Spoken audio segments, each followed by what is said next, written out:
La capilla estaba fría, de esa frialdad que se cuela bajo la piel y se asienta en los huesos.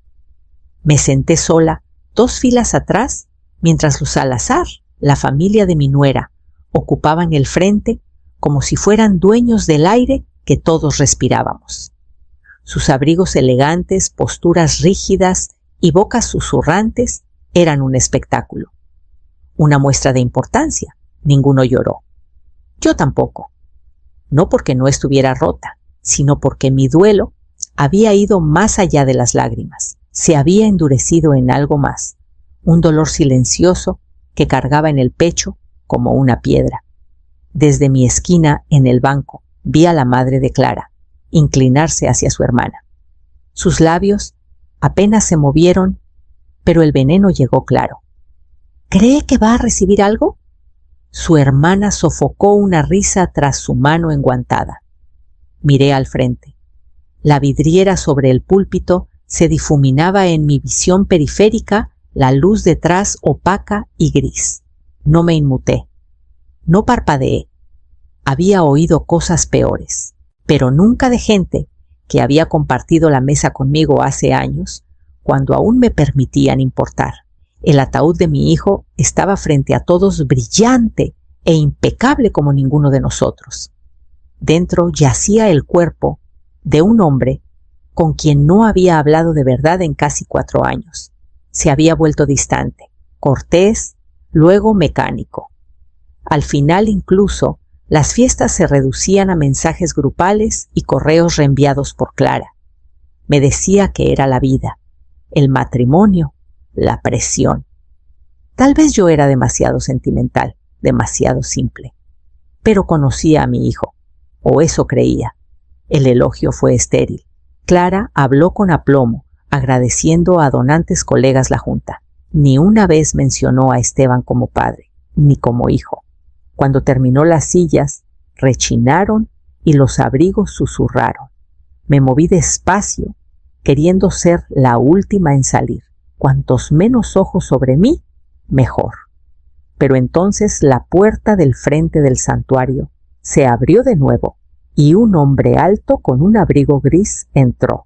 Caminó con propósito silencioso por el pasillo central sin mirar a nadie más que a mí. Señora Almada, preguntó. Asentí poniéndome de pie. Soy Diego Morales, dijo suavemente. Su hijo me pidió estar aquí.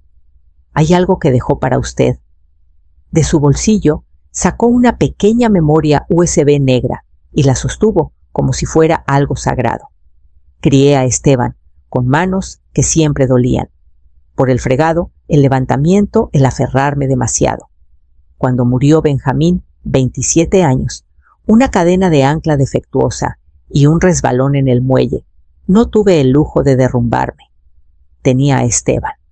5 años, ojos demasiado grandes para su rostro, preguntando si papá aún le leería por las noches. Así que trabajé noches en el hospicio y limpié oficinas de día.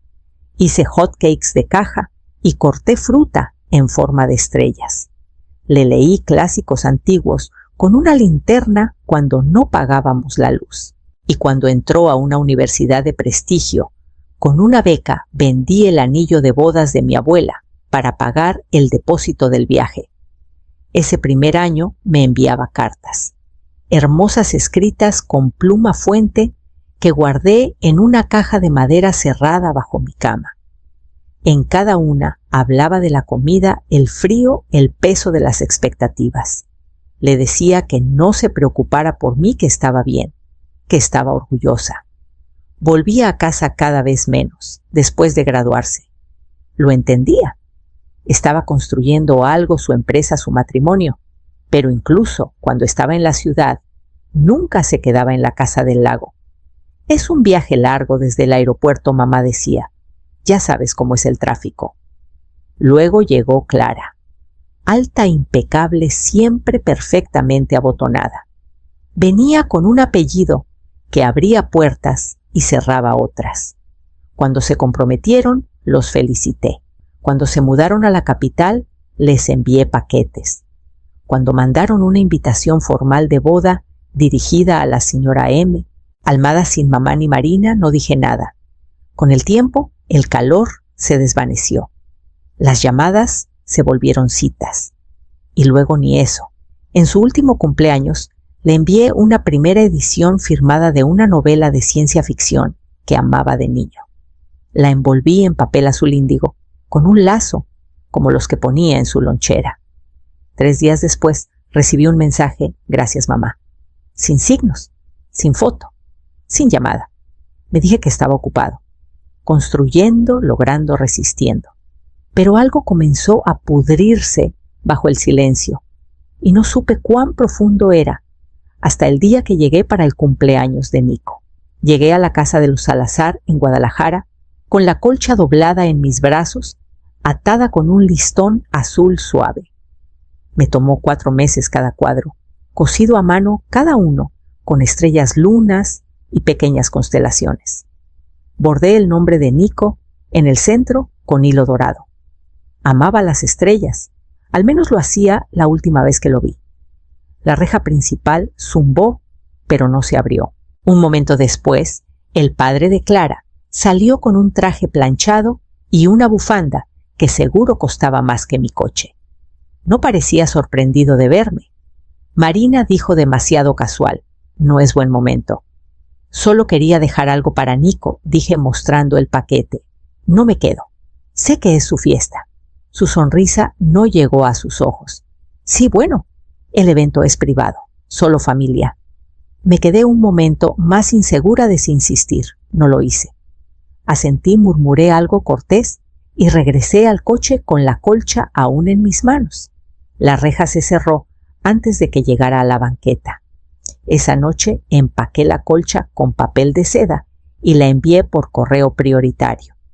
Escribí una nota, nada dramático, solo un deseo de cumpleaños y una línea diciendo que esperaba que durmiera bien bajo las estrellas.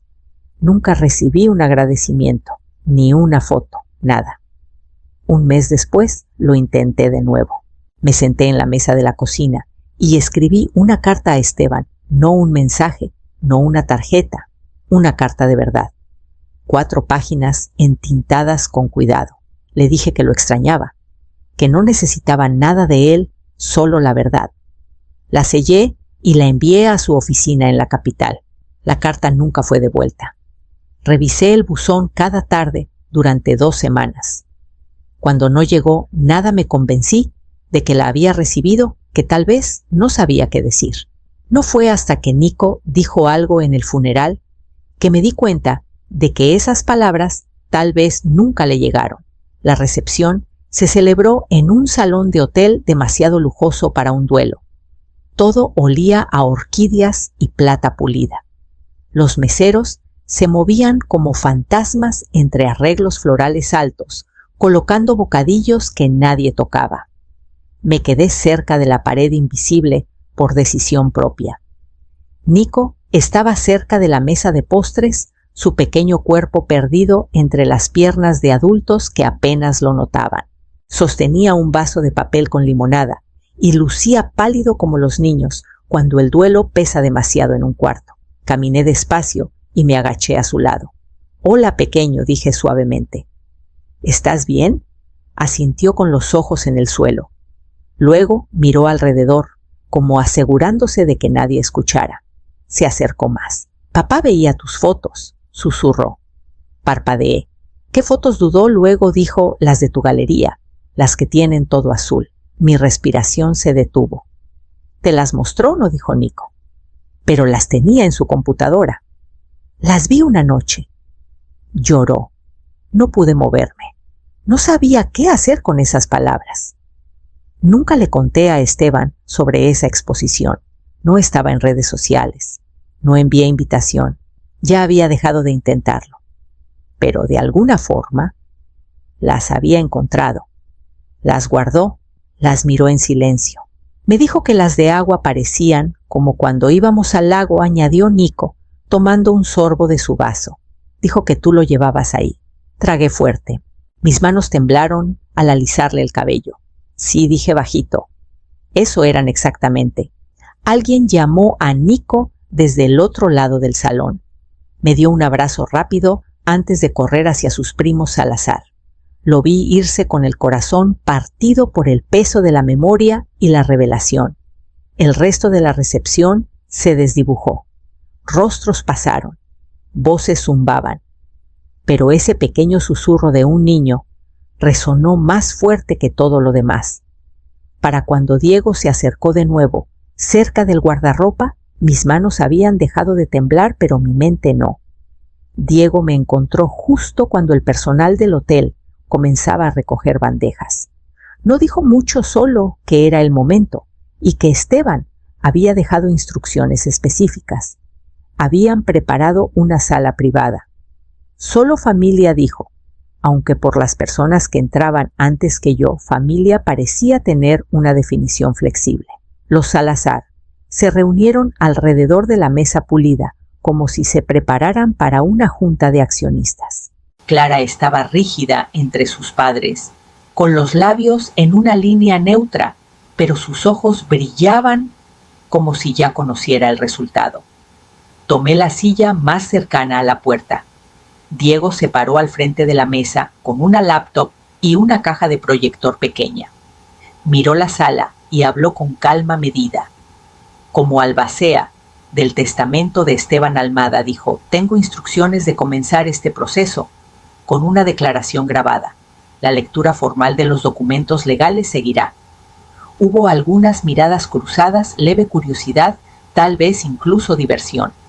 Un video bufó el padre de Clara. ¡Qué inusual! Diego lo ignoró y conectó la USB. Las luces se atenuaron. El proyector cobró vida. Unos segundos de pantalla negra y luego apareció Esteban. Estaba sentado en un escritorio con un suéter gris, el que le compré para su cumpleaños 30. Lucía más delgado, desgastado. Su piel tenía una calidad traslúcida y aunque sonrió levemente, había algo pesado en su expresión. Miró directamente a la cámara. La sala se quedó inmóvil. «¿Si están viendo esto?», dijo con voz baja pero clara. «Entonces me he ido. Espero que esto los encuentre con algo de paz, aunque sé que puede ser mucho pedir». Sentí mi aliento atraparse. Hay cosas que necesito decir. Algunas no serán fáciles de escuchar, pero son ciertas, y necesito empezar por donde más importa. Hizo una pausa con los ojos fijos al frente. Mamá dijo: «Esto es para ti». Y mientras la imagen de mi hijo, ido, pero de pronto presente, mantenía la sala en suspenso, sentí algo en mí prepararse para lo que venía. Mamá, dijo Esteban, con voz firme: «Necesito empezar diciendo algo que debí decir hace mucho tiempo, lo siento». Mis manos apretaron los brazos de la silla como si aferrarme a ellos pudiera estabilizar mi corazón. En la pantalla exhaló suavemente. Creí cosas que no debí. Dejé que la distancia creciera entre nosotros y me convencí de que era natural, inevitable. Pero no lo era. Fue fabricado. Y lo permití.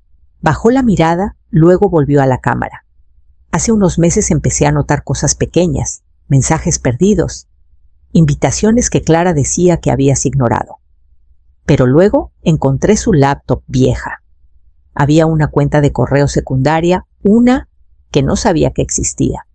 Estaba vinculada a mi nombre, pero no era mía. Mi respiración se entrecortó. La usó para bloquear tus correos, redirigir todo lo que enviabas a spam. Y peor aún, marcó tu nombre en nuestro sistema de correo doméstico para que tus cartas se apartaran para revisión. Me dijo que nunca llegaron. Le creí. Me miró directo a través de la lente, como si solo me viera a mí. Debí confiar en mi instinto, mamá. Debí recordar quién siempre estuvo ahí, quién siempre me amó, incluso cuando estaba demasiado ciego para verlo. Un murmullo creció alrededor de la mesa, suave y nervioso. La madre de Clara se movió en su asiento. El mandíbula de su padre tembló. «Pero ahora lo veo», dijo Esteban. «Y por eso hice cambios». Se enderezó un poco su rostro, endureciéndose no con enojo, sino con resolución. A la familia de mi esposa dijo con un tono más filoso: Han susurrado suficiente. Se han reído de la mujer que me crió, mientras nunca entendieron lo que ella sacrificó para hacerlo. Hizo una pausa. Dejen que sea claro. Su boca se apretó en una línea fina. Luego, sin parpadear, dijo las 3 palabras que vaciaron la sala. Ella lo recibe todo. Alguien jadeó. Las sillas se movieron. El aire cambió. Y yo me quedé congelada, no por incredulidad, sino por la sensación silenciosa y floreciente de que mi hijo al fin había regresado a casa. La voz de Esteban nunca titubeó. A mi madre Marina Almada dijo: le dejo la propiedad total de mi casa en Colina del Sol, mi portafolio de inversiones personales y todos los derechos de propiedad intelectual de mi trabajo escrito, incluidos mis libros infantiles y manuscritos inconclusos. Hubo jadeos audibles en la mesa. Uno de los miembros de la junta ajustó su cuello. Además, continuó Esteban, he establecido la Fundación Esteban Almada para futuros creativos. Apoyará a jóvenes artistas y programadores de comunidades marginadas. He nombrado a mi madre como presidenta. Espero que con el tiempo mi hijo la ayude a liderarla. Apenas registré la mención de Nico. Mis ojos estaban fijos en el hombre del video que lucía tan calmado, tan seguro, como si esta versión de él hubiera existido siempre, solo oculta tras un cristal. Luego vino la frase que rompió la sala.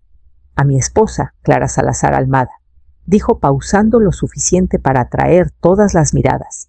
Le dejo un pago único de C$100,000 y una copia de Cómo ser amable de Naomi Schulman.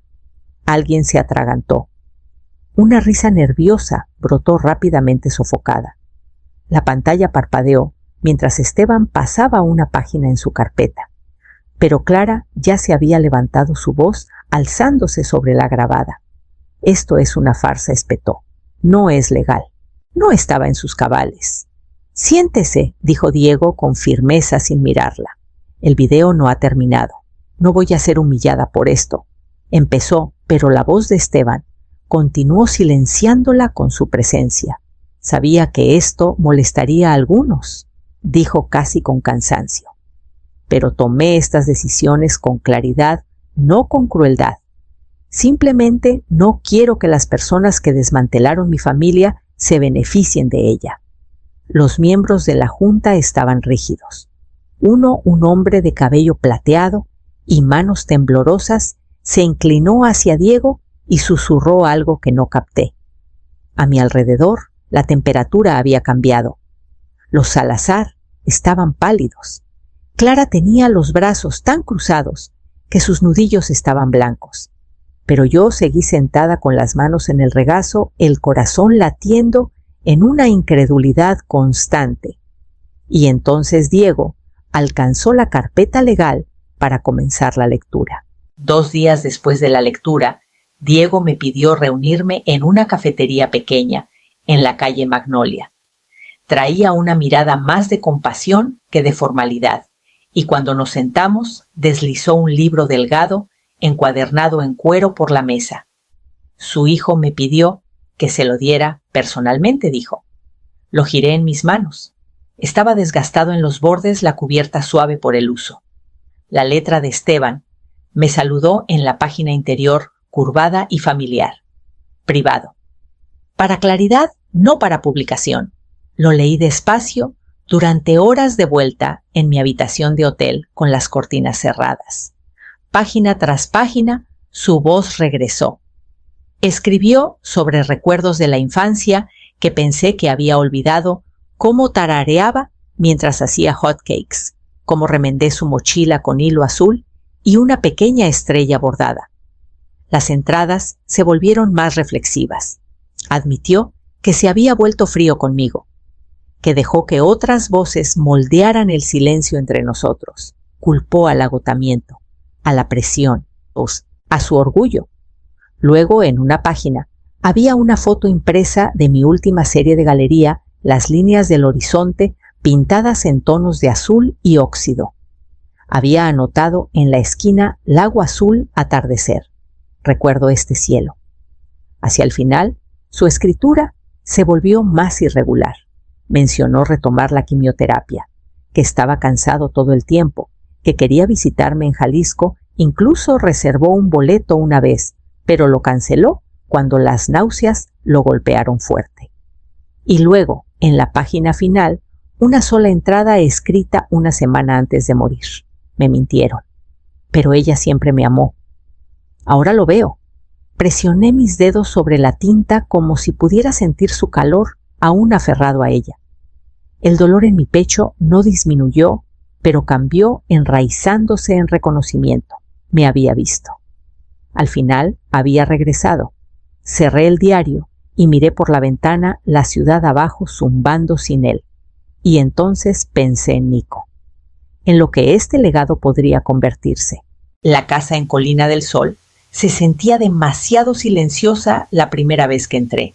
El aroma de Esteban lino limpio, un toque de cítricos aún flotaba en el pasillo, aferrado a las cortinas, los respaldos de las puertas. Me quedé en el recibidor un buen rato, insegura de si pertenecía a un espacio que una vez me cerró. Pero luego entré al estudio y vi una de mis pinturas en la pared, enmarcada, colgada con cuidado. No vendí la casa. En cambio, me mudé y abrí todas las ventanas.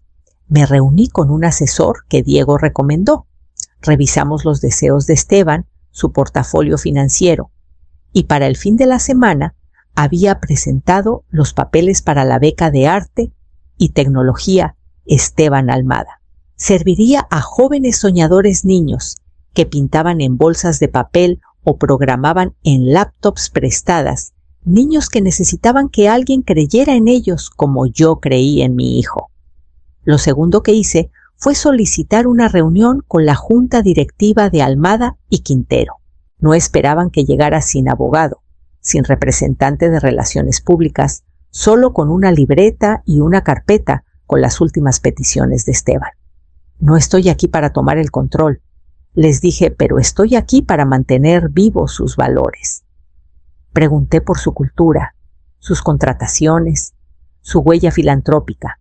No grité, no acusé, solo sostuve el peso de sus deseos en la sala y les di una opción: evolucionar o sacaría mi propiedad de debajo de ellos rápida y silenciosamente. Escucharon. Para el fin del trimestre comenzó una reestructuración interna. Se propuso un nuevo programa de mentorías, uno que ayudaría a financiar. No a todos les gustaron los cambios, pero entendieron que no eran opcionales. No me sentí triunfante, solo firme. Visité la primera escuela asociada de la beca un mes después. La sala de arte olía a pegamento y lápices recién afilados. Una niña me preguntó si era alguien importante. Le dije que solo era alguien que entendía hasta dónde podía llevar la fe en una persona. Pero fue de vuelta, en la casa, semanas después, cuando llegó el sobre de los Salazar, que la quietud finalmente se rompió. El sobre de los Salazar no contenía más que una declaración escrita por su abogado. No se iniciará ni se aceptará comunicación adicional, seguida de una firma que no reconocí. Ni mención de Clara, ni reconocimiento de Nico. Solo un último intento de borrarme, doblado cuidadosamente en un sobre blanco. Lo puse en el cajón inferior del escritorio de Esteban y lo cerré sin pensarlo 2 veces. Pasaron los meses. La fundación creció más rápido de lo que esperaba. Dividí mi tiempo entre la capital y Guadalajara, equilibrando juntas con visitas a galerías, hablando en escuelas y caminando por senderos tranquilos junto al lago cuando el ruido era demasiado. Por primera vez en años, sentí que estaba en el centro de mi propia vida, no en los bordes de la de alguien más. Luego, 6 meses exactos después del funeral, llegó un sobre pequeño dirigido con la letra desigual de un niño. Lo abrí con cuidado y dentro había una hoja rayada con trazos gruesos de plumón y estrellas en las esquinas. Un dibujo, yo con cabello plateado y una bufanda roja, de la mano de una figura alta, con los ojos de Esteban. Debajo, en crayón azul, Abue. Te dibujé en la clase de arte. Papá estaría orgulloso. Nico. No lloré, solo sostuve el papel contra mi pecho por un largo rato antes de doblarlo otra vez con tanto cuidado como doblaría la memoria misma. Ese fin de semana regresé al cementerio. La lápida estaba suave y fría bajo mi mano. Puse el dibujo de Nico en su base y me senté a su lado en la hierba húmeda. «Me viste, hijo», susurré. «Ahora también te veo y te llevaré adelante». El viento se movió a mi alrededor. No sé qué esperaba, tal vez nada, pero me fui sintiéndome más ligera. Regresé al coche, mientras el sol comenzaba a ponerse tras los árboles, proyectando sombras largas que se estiraban y suavizaban en la tierra. Y por primera vez, esas sombras no se sentían como cosas que me perseguían, sino como unas que al fin podía caminar a su lado.